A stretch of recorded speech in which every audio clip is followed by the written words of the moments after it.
အာကာသရေမှုတယောက်အတွက်အဆိုးရွားဆုံးအိမ်မဆိုးကဘာဖြစ်မလဲအောက်ဆီဂျင်ပြတ်သွားတာလားမဟုတ်ပါဘူးတကယ်တော့အဆိုးဆုံးကတော့အာကာသထဲမှာဘာအာကာကွယ်မှမပါပဲတယောက်တည်းခြံခဲ့တာပါ ဒီအခြေအနေမှာတင်ပထမဆုံးလုပ်မိမယ်အမှားကအသက်အောင်ထားတာပါ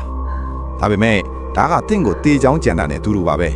ဘာလို့လဲဆိုတော့အာကာသထဲမှာလေဖိအားမရှိတဲ့အတွက်တင့်အဆုတ်ထဲကလေတွေဟာချက်ချင်းဆိုသလိုပွာလာပြီးတော့အဆုတ်ကိုပေါက်ထွက်သွားစေပါလိမ့်မယ် နောက်တစ်ခုကတော့တင့်သွေးတွေဆူလာတာပါ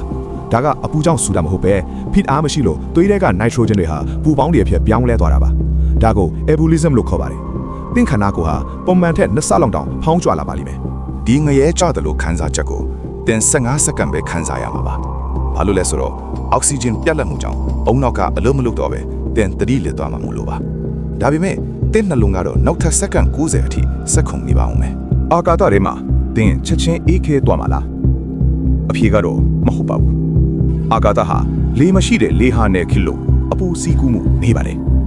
တင်ဟာအေးခဲမသေးခင်နေရောင်ကြီးတန်းကြောင့်အသားရည်ပြင်းပြင်းထန်ထန်လောင်ကျွမ်းတာကိုအရင်ခံစားရမှာပါတကယ်လို့စက္ကန့်90အတွင်းမှာတစုံတစ်ယောက်ကတင့်ကိုလေဖီအားရှိတဲ့အခန်းနဲ့ပြန်ခေါ်သွားနိုင်ရင်တင်အသက်ရှင်နိုင်ပါသေးတယ်ဒါပေမဲ့အဲ့ဒီနောက်မှာတော့တင်ဟာအရင်လိုလူတစ်ယောက်ပြန်ဖြစ်ဖို့မလွယ်တော့ပါဘူးစကြဝဠာဟာလှပတဲ့လောက်ကြောက်ဖို့လည်းကောင်းပါတယ်အခုလိုစိတ်ဝင်စားဖို့ကောင်းတဲ့အာကာသအကြောင်းအရာတွေကိုသိဖို့ The Deep Space Lab ကို follow လုပ်ထားဖို့မမေ့နဲ့ဦးနော်